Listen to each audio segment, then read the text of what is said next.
नमस्कार। चलिए आज एक सफर पर चलते हैं हजारों साल पीछे, एक ऐसी दुनिया में जहां सभ्यता ने, आप कह सकते हैं, पहली बार अपनी आंखें खोली थीं। एक ऐसी जगह जिसके बनाए हुए नियम और आविष्कार आज भी हमारी जिंदगी का एक अहम हिस्सा हैं। जी हां, आज हम जानेंगे मेसोपोटामिया की कहानी। अच्छा, आगे बढ़ने से पहले एक छोटा सवाल। क्या कभी ये सोचा है कि घड़ी में 1 मिनट में 60 सेकंड ही क्यों होते हैं? या 1 घंटे में 60 मिनट, 50 या 100 क्यों नहीं? बड़ा अजीब सवाल लगता है ना? पर इसका जवाब आज से करीब 5000 साल पहले की दुनिया में छिपा है। हम बात कर रहे हैं मेसोपोटामिया की। देखिए, ये नाम एक यूनानी शब्द से आया है, जिसका सीधा सा मतलब है दो नदियों के बीच की जमीन। और ये दो नदियां थीं दजला और फुरात, जिन्हें आज हम टाइग्रिस और यूफ्रेटिस के नाम से जानते हैं। बस इसी उपजाऊ जमीन पर इंसानी सभ्यता का जन्म हुआ। तो चलिए सबसे पहले ये समझते हैं कि आखिर ये कहानी कहाँ और कब शुरू हुई। उस जमीन और उस दौर को थोड़ा और करीब से देखते हैं जिसने मेसोपोटामिया को जन्म दिया। देखिए, ये कोई एक अकेला साम्राज्य नहीं था। जरा सोचिए, हजारों सालों तक इस जमीन पर एक के बाद एक कई ताकतवर सल्तनतें आईं और चली गईं। शुरुआत हुई सुमेर से, जिन्होंने दुनिया को लिखना सिखाया। फिर आए अकादियन, बेबीलोनियन और असीरियन साम्राज्य। सबने अपनी अपनी छाप छोड़ी। ये वाकई एक बहुत लंबी और दिलचस्प दास्तां है। और इस पूरी कहानी के केंद्र में थे ये शहर। ये सिर्फ नक्शे पर लिखे हुए नाम भर नहीं है। उरुक, बेबीलोन, निपुर, ये समझ लीजिए कि उस दौर के मेगा सिटी थे। वो जगह जहां से सत्ता, धर्म और नए नए आविष्कारों की लहरें निकलकर पूरी दुनिया में फैलती। अब देखिए, सिर्फ शहर बसा लेना ही तो काफी नहीं होता है ना। मेसोपोटामिया ने असल में दुनिया को समाज चलाने का एक पहला खाका दिया, एक तरह का पहला ब्लूप्रिंट। तो सवाल ये उठता है कि आखिर उन्होंने अपनी दुनिया को इतना व्यवस्थित कैसे किया। चलिए देखते हैं। उनका समाज बिल्कुल एक पिरामिड या यूं कहें कि एक सीढ़ी जैसा था। सबसे ऊपर, मतलब टॉप पर, था राजा, जो खुद को देवताओं का भेजा हुआ नुमाइंदा मानता था। उसके ठीक नीचे थे पुजारी और सैनिक। फिर आते थे किसान और व्यापारी, जो असल में पूरी अर्थव्यवस्था की रीढ़ थे। और सबसे निचले पायदान पर थे गुलाम।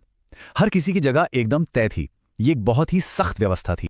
अब जरा इस बात पर गौर कीजिए, अगर कोई किसी की आंख फोड़ दे तो उसकी भी आंख फोड़ दी जाएगी। ये उस जमाने के कानून का एक हिस्सा है। कितना सीधा और साफ, मतलब आंख के बदले आंख। इससे पता चलता है कि वो लोग न्याय को लेकर कितने ज्यादा गंभीर थे। और ये सिर्फ एक नियम नहीं था। बेबीलोन के राजा हम्मुराबी ने इतिहास में कुछ ऐसा किया जो पहले कभी हुआ ही नहीं था। उन्होंने क्या किया?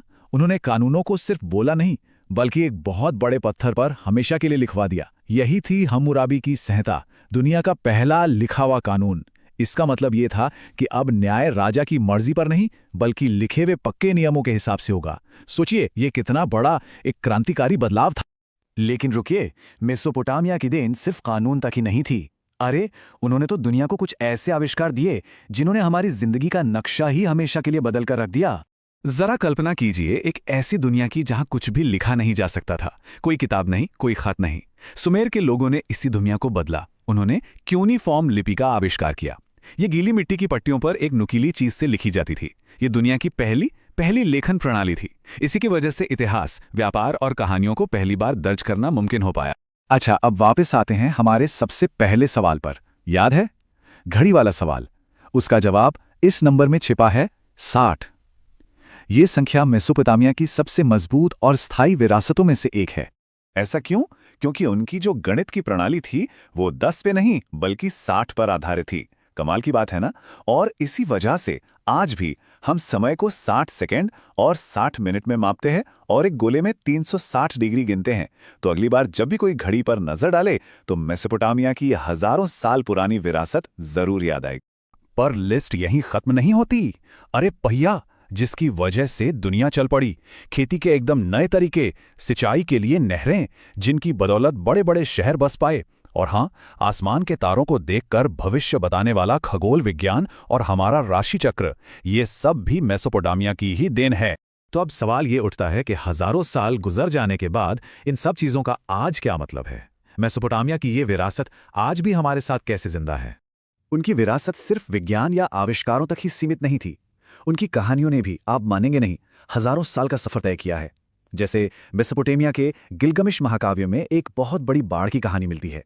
और ये कहानी बाद में बाइबल में मिलने वाली नूह और बाढ़ की कहानी से बहुत ज्यादा मिलती जुलती है।